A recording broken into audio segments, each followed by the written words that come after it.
React router 7 এর installation পার্টে আপনাকে স্বাগত জানাচ্ছি। এই পার্টে আমাদের একটা রিয়্যাক্ট রাউটার 7 প্রজেক্ট কিভাবে রিয়্যাক্ট প্রজেক্ট কিভাবে ইনস্টল করতে হয় সেটা দেখানো হবে। সেজন্য আমরা সরাসরি চলে যাব আমাদের রিয়্যাক্ট রাউটার 7 এর ডকুমেন্টেশনে। মূলত আমরা ফ্রেমওয়ার্ক দিয়ে ট্রাই করব। আপনারা যখন শুরুতে যাবেন তো তখন এরকম একটা পেজ পাবেন। তো আপনারা লিখবেন রিয়্যাক্ট রাউটার, তো ডকে চলে যাবেন। দেন হচ্ছে এখানে দুইটা বিষয়, একটা হচ্ছে ফ্রেমওয়ার্ক আর একটা হচ্ছে লাইব্রেরি। আমরা মূলত লাইব্রেরি তো ইউজ করেছি, যারা যারা হচ্ছে রিয়াক্ট ইউজ করি তারা মূলত লাইব্রেরি আমরা ইউজ করি। তো আজকে আমরা লাইব্রেরি না, আমরা ফ্রেমওয়ার্ক ট্রাই করব। সেজন্য চলে যাব ফ্রেমওয়ার্কে। ফার্স্ট অফ অল আমাদের ইনস্টলেশনের ক্ষেত্রে এখানে যে ইনস্ট্রাকশনটা রয়েছে, ক্রিয়েট রিয়াক্ট রাউটার @latest, দেন হচ্ছে আপনার অ্যাপের নামটা সেটা আমরা কপি করে নিব। দেন হচ্ছে আমরা আমাদের একটা ফাইলে চলে গেলাম। মূলত আমরা যেহেতু রিয়াক্ট রাউটার 7 নিয়ে আমাদের ভিডিও টিউটোরিয়ালগুলো থাকবে, সেজন্য আমরা একটা ফোল্ডার করে নিচ্ছি রিয়াক্ট রাউটার 7। দেন হচ্ছে আমরা এখান থেকে রান করব। তো আমাদের এটার নাম দিয়ে দিলাম,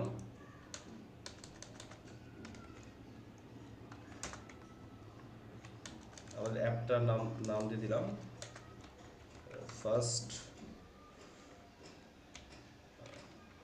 রিয়াক্ট ফ্রেমওয়ার্ক।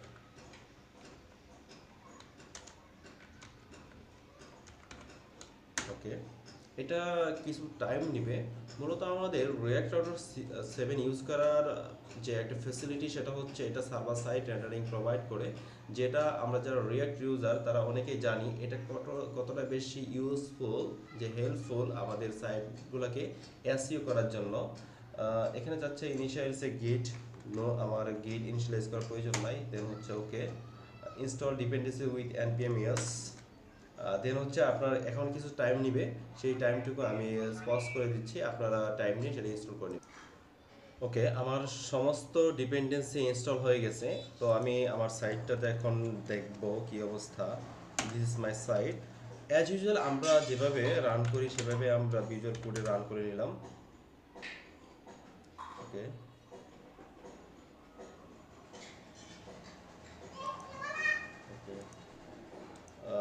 প্রজেক্ট আমার ভিজুয়াল স্টুডিওতে রান হয়ে গেল। তো আমরা যদি এখান থেকে স্ক্রিপ্টে দেখি যে আমরা রান করতেছি npm run dev, আর বিল করতে হবে npm run build দিয়ে। তো আমরা এখান থেকে রান করে নিব প্রজেক্টটা।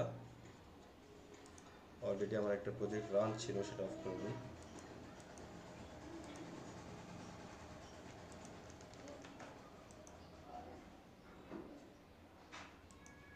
ওকে, npm run dev, সরি।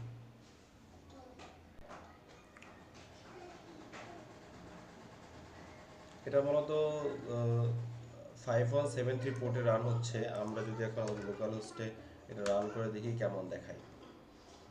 ওকে, এখন আমরা এখানে দেখতে পাচ্ছি আমাদের প্রজেক্টটা রান হয়ে গেছে।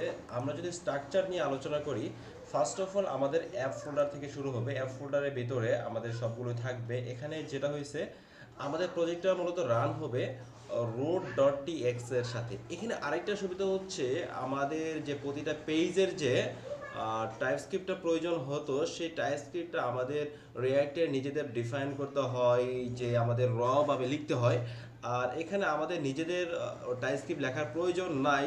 তো most of the TypeScript react router 7 নিজেই ক্রিয়েট করে একটা আমাদের রিয়াক্ট রাউটার ফোল্ডারের ভিতর টাইপ নামে একটা ফোল্ডার আছে, সেখানে সে জমা করে রাখবে। জাস্ট আমরা ইমপ্রুভ করে এটা ইউজ করব।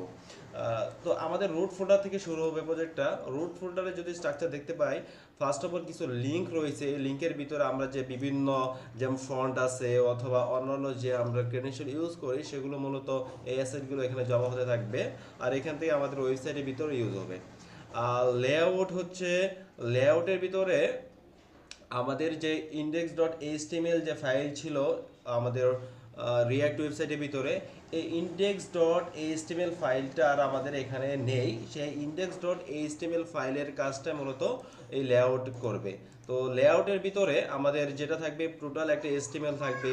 যেমন হচ্ছে হেড ট্যাগের ভিতরে আমাদের যে লিঙ্কগুলো রয়েছে, আমরা যে লিঙ্কগুলো করতাম, বিভিন্ন যে সিডিএন ইউজ করতাম, সেই সিডিএনগুলো লিঙ্কের ভিতরে আমরা লিঙ্ক করে দেব। আর ম্যাটার ট্যাগ হচ্ছে আমাদের ওয়েবসাইটের যে মেটা ট্যাগগুলো প্রয়োজন, আমরা ওয়েব পেজের বিভিন্ন জায়গায় মেটা ইউজ করব, সেই মেটাগুলো এখান থেকে রেন্ডার হবে। আর চিলড্রেনের ভিতরে আমাদের যে ওয়েব পেজগুলো রয়েছে সেই ওয়েব পেজগুলো আমাদের চিলড্রেনে রেন্ডার হবে। আর ফাইনালি স্ক্রিপ্ট আর স্ক্রল অ্যাস্টোরাইজেশন, আমাদের এখানে আমরা যে বিভিন্ন জাভাস্ক্রিপ্ট ইউজ করি সেই জাভাস্ক্রিপ্টের সিডিএনগুলো আমরা স্ক্রিপ্ট ট্যাগের ভিতরে ইউজ করব। আর আমাদের সাইট রেন্ডার হবে এখান থেকে, ফার্স্ট রেন্ডার হবে অ্যাপ থেকে। তো অ্যাপের ভিতরে আমাদের আউটলেট আমরা সবাই ইউজ করি, যে আউটলেট হচ্ছে আমাদের এই বিভিন্ন পেজ এখান থেকে রেন্ডার হতে থাকবে, সেজন্য আমরা আউটলেট ইউজ করি। আর এরর বাউন্ডারি হচ্ছে আমাদের যদি পেজে কোনো এরর আসে সেই এরর এখান থেকে আমাদের এররটা শো করবে। তার মানে আমাদের এখানে ভিতরে এরর বাউন্ডারি মানে আমাদের এরর পেজ, মেইন পেজ আর হচ্ছে ইন্ডেক্স ডট এইচটিএমএল, বিভিন্ন সিডিএন সবগুলোই আমাদের এখান থেকে রেন্ডার হয়ে যাচ্ছে। সেজন্য আমাদের কোনো এক্সট্রা কোনো কাজ করতে হতো না, যেটা রিয়েক্টে আমাদের এক্সট্রা কাজ করতে হতো। রাউট ডট টিএক্স এর ভিতরে আমাদের রাউটস, ওয়েবসাইটে যে রাউটগুলো রয়েছে সেই রাউটগুলো আমাদের এখান থেকে রেন্ডার হবে। ফার্স্ট অফ অল আমাদের হোম ডট টিএসএক্স এই পেজটা আমাদের এখান থেকে রেন্ডার হচ্ছে। আর কিভাবে রেন্ডার হচ্ছে, কিভাবে আমরা রাউট ডিক্লেয়ার করে পরবর্তী টিউটোরিয়ালে আমাদের এই ওয়েবসাইটের ভিতরে আরও কাজ দেখানো হবে। ফার্স্ট অফ অল আমরা হোমে চলে গেলে, হোমটা আছে রাউটসের ভিতরে, এখানে আরেকটা ফোল্ডার দেখতে পারি রাউটস। তো রাউটসের ভিতরে আমাদের এই যে হোম ডট টিএসএক্স আছে। ফার্স্ট অফ অল এই পেজটার আমাদের ম্যাটা কী হবে, আমরা এখানে ম্যাটা ডিক্লেয়ার করে নিচ্ছি। আর এটা টাইপটা আমরা টাইপস কই থেকে নিচ্ছি, টাইপস হোম থেকে নিচ্ছি। টাইপ হোমসটা হচ্ছে আমাদের রিয়াক্ট রাউটারের ভিতরে টাইপস নামে একটা ফোল্ডার আছে। এখানে প্রতিটা পেজ আপনি যতগুলো পেজ করবেন সেই সবগুলো পেজ এখানে রাউট হতে থাকবে। এটা যেহেতু রুট, এটা রুট থাকবে। আর টাইপসের ভিতরে রাউটস আছে, যে আপনি যতগুলো রাউট করবেন সেই রাউটগুলোর যে আপনার টাইপ স্ক্রিপ্ট হবে সেই টাইপ স্ক্রিপ্টগুলো অটো এখানে জেনারেট হয়ে যাবে, যেগুলো আমরা শুধু ইম্পোর্ট করে ইউজ করব।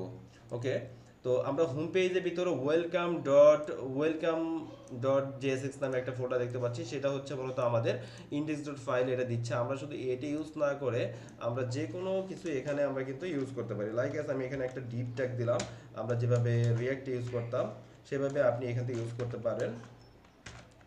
Hello developers.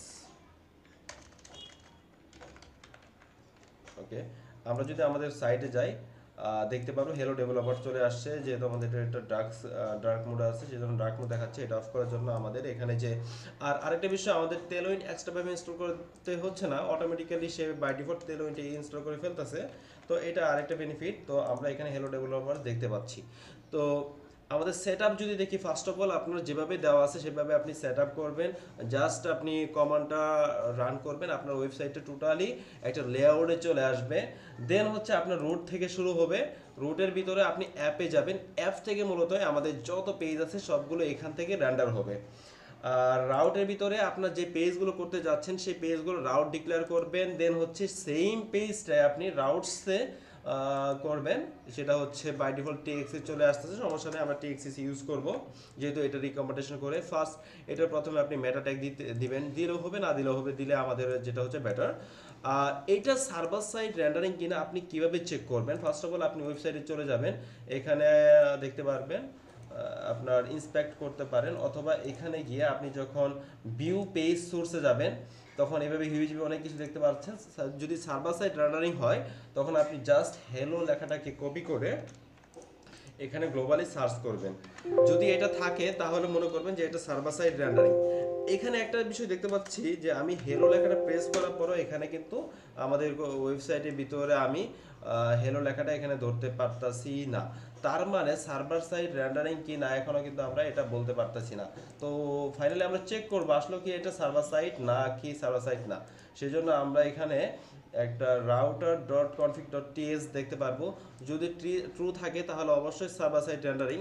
তো আমি যদি আবারও চেক করি তাহলে অবশ্যই এটা থাকার কথা ভিউ ডট টিএসএক্স।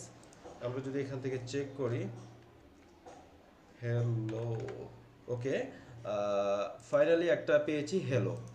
হ্যাঁ, আমার বানানটা ভুল ছিল সেজন্য পাইনি। তার মানে এটা হচ্ছে সার্ভার সাইড রেন্ডারিং। আপনি যদি ডেভেলপার্স বা হ্যালো যেভাবে চেক করেন সেভাবে পাবেন। কিছুক্ষণ আগে পাইনি কারণ হচ্ছে আমি এখানে তার স্পেলিংটা ভুল করেছিলাম সেজন্য পাইনি। ওকে, তার মানে এটা হচ্ছে সার্ভার সাইড রেন্ডারিং। যদি আপনার সার্ভার সাইড রেন্ডারিং প্রয়োজন না হয় তাহলে আপনি এটাকে জাস্ট ফলস দ্বারা ক্লায়েন্ট সাইড রেন্ডারিংও করতে পারেন। যদি ফলস দিয়ে দিই, এখন আমি যখন সার্চ করব এবং যখন ইন্সপেক্ট করে ভিউ সোর্সে যাব, দেন হচ্ছে আমি যদি এখন সার্চ করি হ্যালো, তখন কিন্তু আমি এই ওয়ার্ডটা কিওয়ার্ডটা পাচ্ছি না, কারণ এখন হয়ে গেছে এটা ক্লায়েন্ট সাইড রেন্ডারিং। তার মানে আমরা রিঅ্যাক্ট রাউটার 7 ইউজ করে client side and front and হচ্ছে সার্ভার সাইড দুইটাই ফিচারে পাচ্ছি। তো পরবর্তী টিউটোরিয়ালে আপনাকে স্বাগত জানাচ্ছি। আল্লাহ হাফেজ।